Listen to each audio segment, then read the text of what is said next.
Presentata la nuova stagione sciistica in regione al via l'8 dicembre, da martedì prevendite degli ski pass con prezzi invariati nelle strutture ricettive, prenotazione al 60% per le festività natalizie. Approvato dalla Giunta Federica il disegno di legge che reintroduce le province abolite nel 2016. Sarà in Consiglio regionale a gennaio, servirà un doppio passaggio in Parlamento, per l'opposizione un moltiplicatore di poltrone. Grazie al semaforo verde dello Stato arriverà nei comuni nuovo personale a tempo determinato da dedicare ai progetti da finanziare attraverso il PNRR. È stato aperto il bando.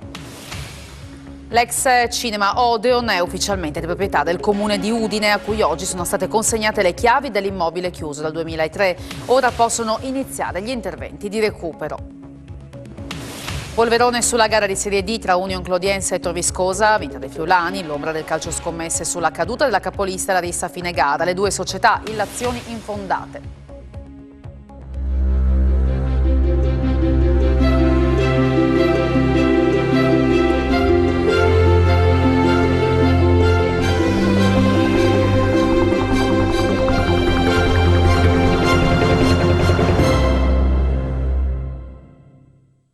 Buonasera a tutti voi da Telefriuli, ben trovati all'edizione serale del nostro telegiornale. Si avvicina l'inverno vero e proprio, con le temperature che si abbassano e la prima neve che ha già fatto la sua comparsa sulle montagne della regione. Ora si attende l'inizio della stagione sciistica, fissato per l'8 dicembre prossimo. Il settore ricettivo punta al sold out per le festività natalizie, poi si vedrà oggi a Udine la presentazione delle novità per l'imminente avvio della stagione. Da martedì sarà possibile acquistare gli ski pass con prezzi invariati e siamo l'unica regione ad averli mantenuti stabili, sottolinea l'assessore Bini. Sentiamo.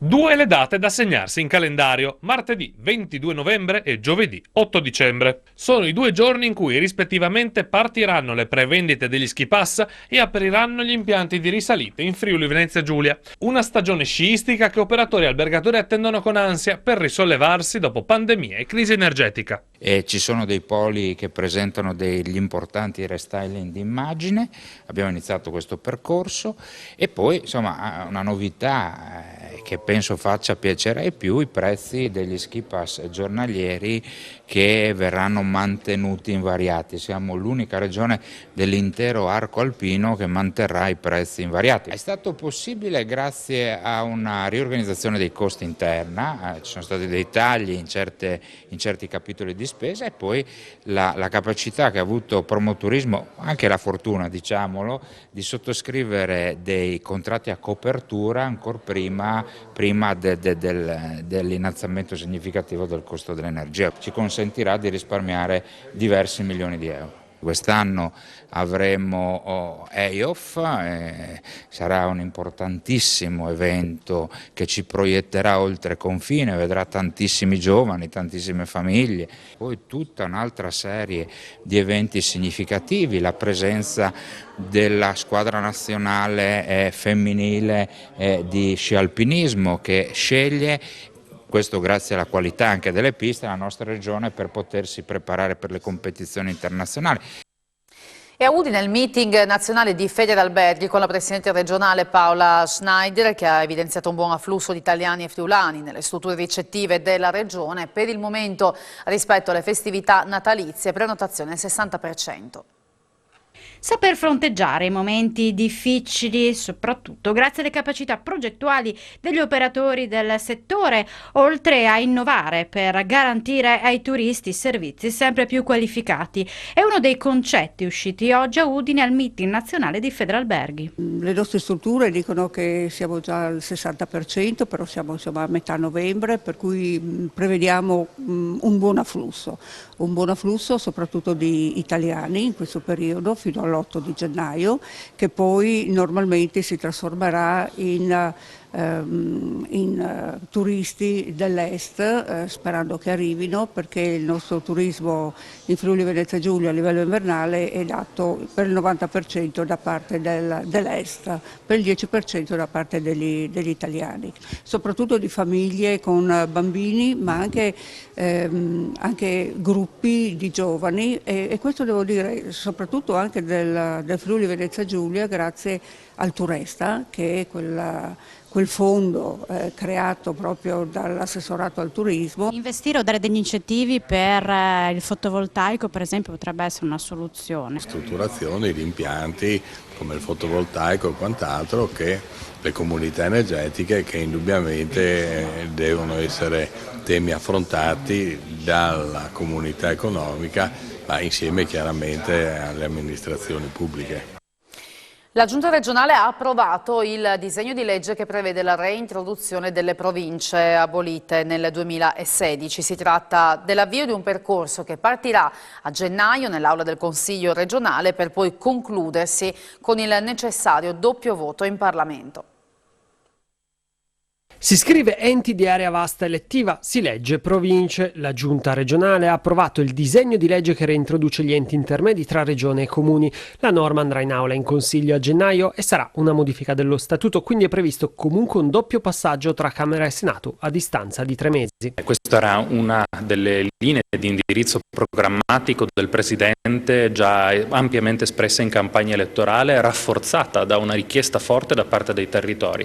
La stessa intesa che ci è stata concessa, come dicevo prima, senza nessun voto contrario, soltanto 2 astensioni dal Consiglio delle Autonomie locali, sta a significare che effettivamente dal territorio si sente la mancanza di un ente intermedio per le politiche d'area vasta che riesca a coordinare il lavoro sul territorio e le funzioni che devono essere esercitate sul territorio ad un livello più basso rispetto a quello della Regione, che è un organo che deve fare altro, che deve fare programmazione, che deve legiferare, ma non può occuparsi della gestione del territorio. L'attuale giunta, che non avrà i tempi tecnici per poi andare a costituire i nuovi enti, in quanto si voterà in primavera, punterà comunque a ricreare le province come erano prima dell'abolizione, partendo dagli attuali EDR. Sui contenuti, spiegano dall'esecutivo, è ancora prematuro, in quanto servirà un passaggio graduale delle funzioni che verranno aggiunte alle attuali e poi del personale. Un obiettivo percorribile è quello di arrivare alla costituzione dei 4 enti intermedi nel 2023, per poi andarli a rendere operativi nel corso del 2024.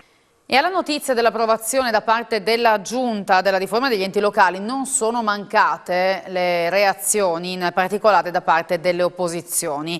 Decisione frutto dell'egoismo della classe politica di destra che pensa solo a moltiplicare le poltrone, ha detto il segretario del Partito Democratico Renzo Oliva, a cui ha fatto eco il consigliere Franco Jacob, che dice si vuole sopperire alla mancanza di visione strategica del centrodestra sul sistema delle autonomie locali. Dal canto suo Mauro Capozzella del Movimento 5 Stelle si concentra sull'elezione diretta e si chiede quali bisogni dei cittadini saranno chiamati a soddisfare i nuovi enti e quanti ne avremo, e poi aggiunge: non ci serve un moltiplicatore di poltrone, ci opporremo con fermezza alla loro elezione diretta.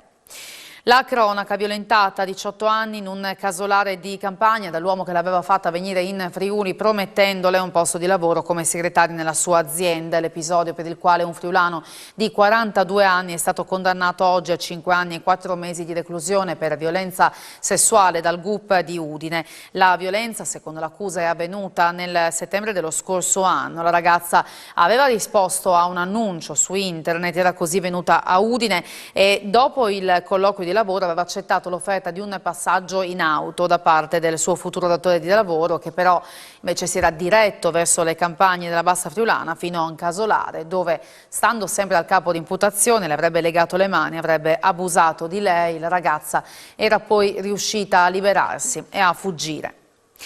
Sono stati rinviati a giudizio gli aggressori di Fabrizio Nonis, il Becker, che era stato malmenato insieme al figlio all'uscita dallo stadio Bentegodi di Verona. A picchiarlo un ultras veronese già colpito da daspo decennale.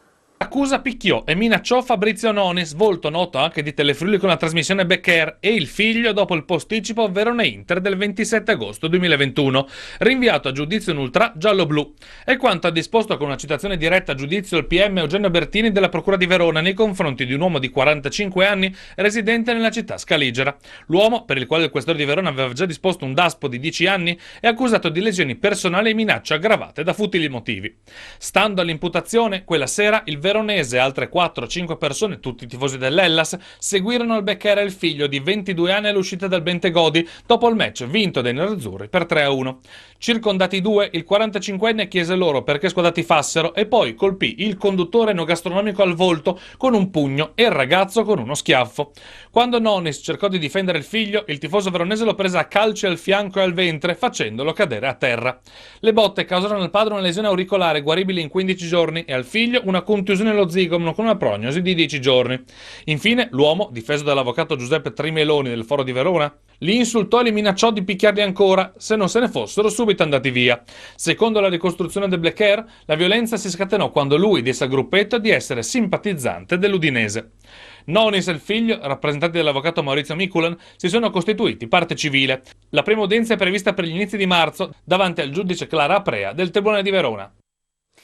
1800 articoli sequestrati e sanzioni per 6.000 euro è il risultato di controlli effettuati dalla Guardia di Finanza e dalla Polizia Locale di Monfalcone, che hanno passato al setaccio diverse attività economiche della città dei cantieri. Tra la merce sequestrata, in quanto priva dei requisiti di legge, vi sono pezzi di bigiotteria, prodotti elettrici e cover per cellulari, articoli non conformi alle regole del codice del consumo e alla normativa relativa al materiale elettrico a bassa tensione. I controlli sono stati effettuati in seguito a un'attività info-investigativa. La merce sequestrata ha un valore di circa 22.000 euro.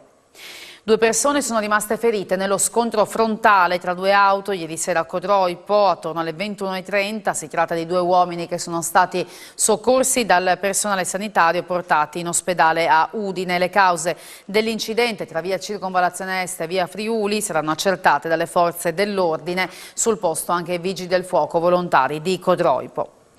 Nella tarda serata di ieri una luce intermittente nella frazione di Muina in comune di Ovaro ha messo in allarme un automobilista in transito lungo la strada regionale 355, automobilista che ha immaginato potesse trattarsi di una richiesta di aiuto, e così è stato subito attivato il soccorso alpino di Forni a Voltri. Il sopralluogo notturno ha permesso di appurare che si trattava solamente del falso contatto di una lampadina nella chiesetta Madonna di Loreto. Sono 79 dall'inizio dell'anno ad oggi le persone scomparse in provincia di Udine. Il numero di denunce è in aumento, da qui la necessità di aggiornare il piano provinciale per la ricerca delle persone scomparse, fermo al 2014. La versione aggiornata è stata approvata oggi dal prefetto di Udine, Massimo Marchesiello. In provincia di Udine ogni 4 giorni scompare una persona. Nel 42% dei casi la vicenda si conclude con il ritorno a casa. È un fatto che il trend delle denunce è in crescita. Sono state 73 nel corso di tutto il 2021, già 79 da gennaio a metà novembre di quest'anno. Da qui la necessità di aggiornare il piano provinciale per la ricerca delle persone scomparse, riscritto l'ultima volta nel 2014, per far sì che il fenomeno sia fronteggiato in maniera sempre più sinergica tra i vari soggetti coinvolti, sfruttando anche nuove tecnologie e risorse che possano essere messe in campo, dai droni alle unità cinofile, dai database internazionali ai social. La maggior parte delle denunce di scomparsa riguarda minori non accompagnati. Nel 22% dei casi si tratta di altri ragazzi, nel 26% di adulti. Il 6% del totale ha più di 65 anni. Mediamente, in caso di mancato ritrovamento, le ricerche sul campo, che procedono di pari passo con le indagini di polizia, si concludono dopo una settimana. Può accadere anche che vengano riprese, nel caso emergano nuovi indizi o tracce. Al momento non sono in corso ricerche di persone in provincia di Udine. Ci sono poi casi di persone mai ritrovate e delle quali non è stata tuttavia accertata la morte. È il prefetto a decidere se attivare il piano di ricerche e a lui compete anche il coordinamento generale delle operazioni. Quello tecnico, invece, è generalmente assunto dal comando provinciale dei Vigili del Fuoco che in casi particolari, come ad esempio una scomparsa in zone impervie, può anche attivare un posto di comando avanzato. Il nuovo piano provinciale è stato approvato oggi dal prefetto di Udine Massimo Marchesiello, che lo ha presentato nella sede di via Prachiuso, presenti il comandante provinciale dei Vigili del Fuoco Giorgio Basile e rappresentanti di forze di polizia, Capitaneria di Porto di Monfalcone, Protezione Civile, Corpo Forestale Regionale e Sores.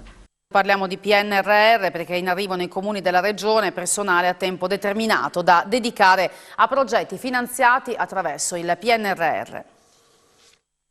I comuni della regione potranno rafforzare l'organico con personale dedicato alle progettualità legate al Piano Nazionale di Ripresa e Resilienza, che in Friuli Venezia Giulia vale 1 miliardo e 658 milioni. Dopo il provvedimento statale che consente ai municipi di acquisire risorse a tempo determinato con una deroga sulla durata dei contratti, la regione ha normato per avviare le relative procedure. Lo hanno comunicato gli assessori alle finanze Barbara Zilli e alle autonomie locali per Paolo Roberti in occasione del secondo dei 4 appuntamenti sul territorio per fare il punto sul PNRR con i comuni dell'area goriziana e triestina. È stata l'occasione per presentare la newsletter, per rafforzare le nostre reciproche informazioni in ordine agli aspetti tecnici e autorizzativi, ed anche è stata l'occasione al tempo stesso per raccogliere delle sollecitazioni che sono arrivate dal territorio utili a dare delle risposte che siano in termini di investimento efficaci. In particolare abbiamo dato atto dell'apertura di un bando per l'assunzione di personale a tempo determinato a favore esclusivo dei nostri enti locali per riuscire a mettere a terra queste risorse importanti che per il territorio regionale valgono oltre 1 miliardo e 650 milioni. E tra le altre decisioni della Giunta regionale anche ristori per Terme Piscine per il caro energia e poi sostegni economici per i comuni per far fronte al rischio idrogeologico. 150.000 euro cada uno per i 3 impianti termali del Friuli Venezia Giulia, Grado, Monfalcone e Arta Terme, e 40.000 euro per le società che gestiscono impianti natatori. La Giunta regionale ha dato il via libera alla proposta dell'assessore alle attività produttive Sergio Emilio Bini, che prevede di supportare le realtà termali e natatorie per far fronte al caro bollette. L'esecutivo ha poi accolto la delibera dell'assessore regionale alla difesa dell'ambiente Fabio Scoccimarro per gli interventi di prevenzione da calamità naturale e mitigazione del rischio di dissesto idrogeologico e il relativo riparto di 572.000 euro. Le risorse sono destinate ai comuni di Cimolais, Erto e Casso, Pulfero e Rigolato. Su proposta del vicepresidente Riccardo Riccardi sono stati infine erogati 2 milioni di euro per la formazione dei 7.500 dipendenti del sistema sanitario. Il programma sarà sviluppato in modalità mista in ambienti di apprendimento diversi che includono formazione frontale in aula e apprendimento online e che contemplano sia formazione teorica che approfondimenti pratici a livello locale nelle strutture sanitarie di riferimento dei partecipanti. Veniamo a Udine perché l'ex cinema Odeon è ufficialmente di proprietà del comune. Il sindaco Fontanini ha ricevuto le chiavi dell'immobile, ora potrà cominciare i lavori di ristrutturazione del grande storico edificio udinese. Un passaggio di chiavi, un passaggio di consegne, un nuovo futuro per uno dei palazzi più iconici di Udine. L'ex cinema Odeon passa di mano dalla famiglia Malignani al comune di Udine per una somma che supera i 640.000 euro. E ora l'immobile a 20 anni dalla chiusura potrà nuovamente essere aperto al pubblico. Noi siamo contenti di aver raggiunto questo obiettivo, che è un primo passo per il recupero di questo importante cinema che fa parte della storia della città. L'Odeon è un contenitore importante dove lo metteremo a disposizione per fare spettacoli, quindi ci sarà il ritorno al teatro, alla musica, ma anche all'arte. Vedremo anche di fare una mostra permanente di alcune opere, stiamo studiando, però ripeto siamo adesso nella fase dello studio, della progettazione, poi ci saranno i lavori necessari per adeguare il locale a questi obiettivi e penso fra 2 anni di poter tagliare il nastro, insomma, del nuovo Odeon rigenerato, riaperto ai cittadini. Sono già a quota 700 in regione le richieste di utilizzo del bonus psicologi che si chiuderà il 31 dicembre.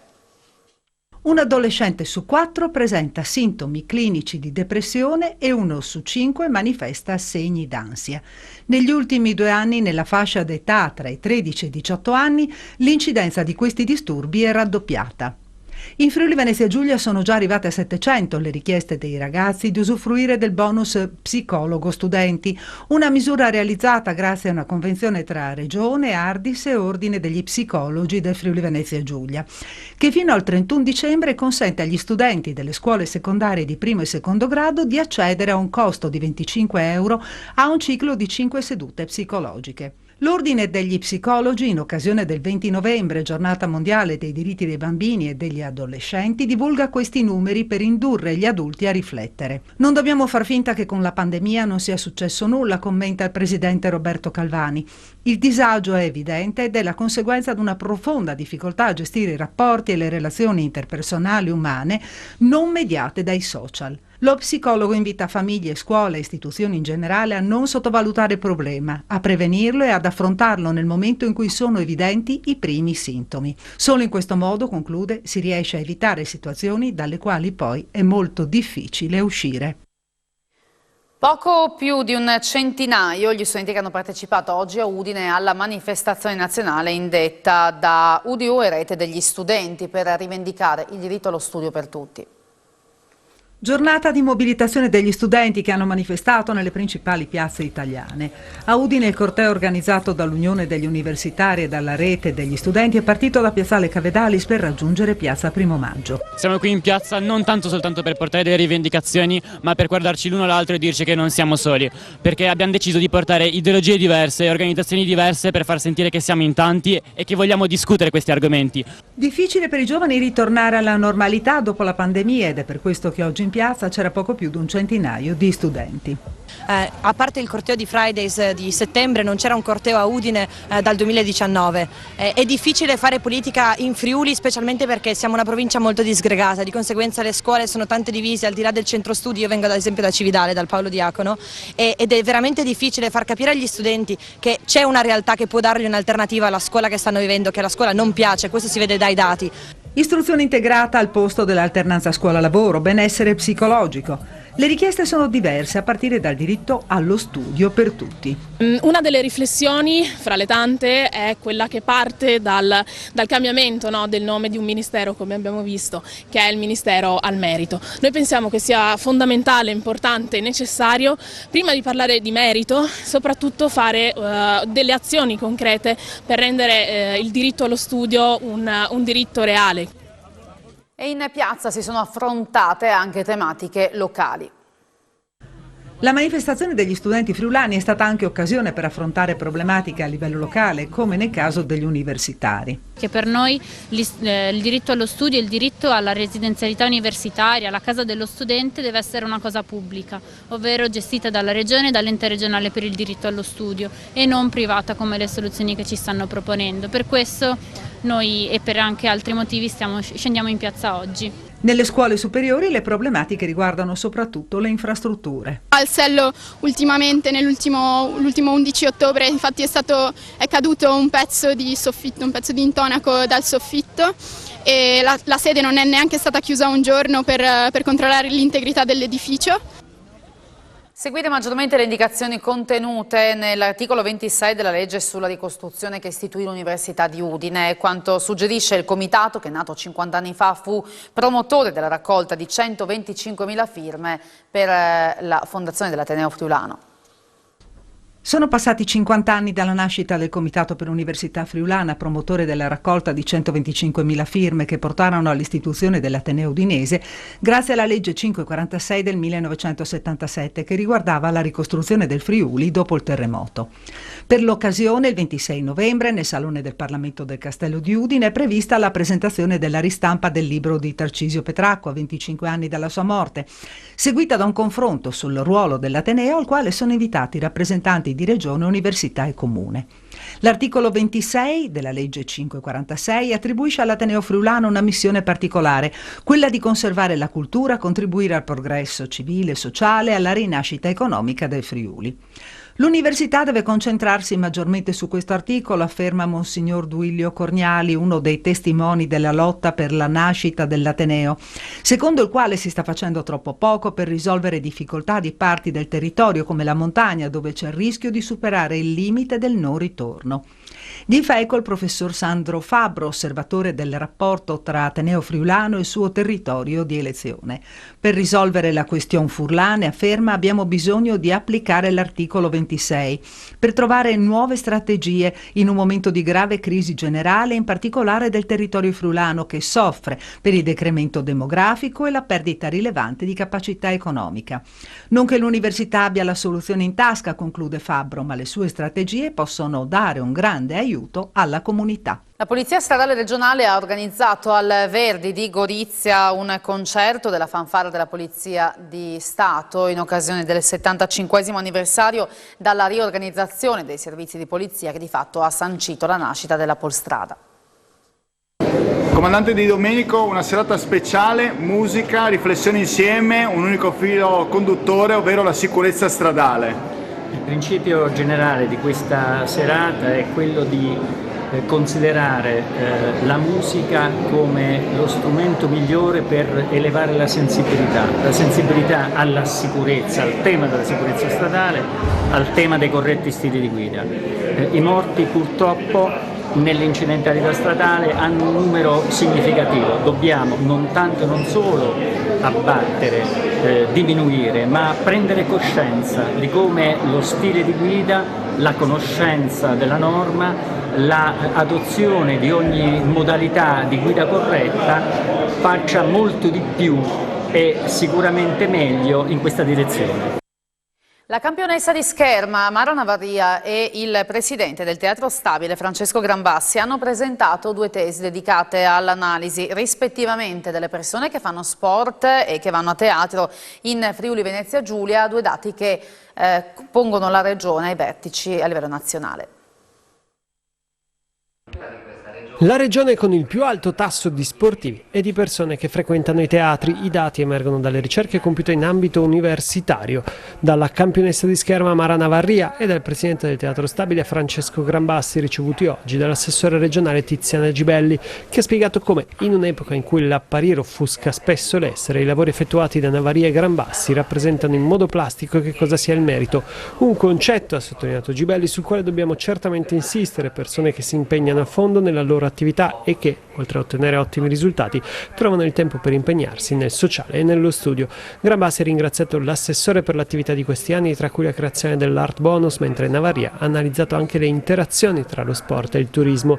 Proprio la regione ha un ruolo strategico per creare i campioni, ma non solo. Io che ho vissuto anche fuori dal Friuli Venezia Giulia, sono le infrastrutture, sono forse la voglia di stare anche all'aperto e magari una propensione ad avere altri hobby, a condividere, perché lo sport ha più funzioni. Possiamo dire che è socialità, però è anche inclusione, è un momento di condivisione, ma anche un momento di crescita per i ragazzi. Tra poco a Sport FUG il polverone che è scoppiato sulla gara di Serie D tra Union Clodiense e Tor Viscosa, l'ombra del calcio scommesse sulla caduta della capolista e la rissa a fine gara, sempre in casa dei Veneti, ma parleremo anche di Pafundi con le sue parole dopo l'esordio in nazionale, del big match tra Pordenone e Novara in Serie C e della UEB Gesteco Cividale che ha un nuovo capitano. Grazie per aver seguito il nostro telegiornale e buona serata, arrivederci.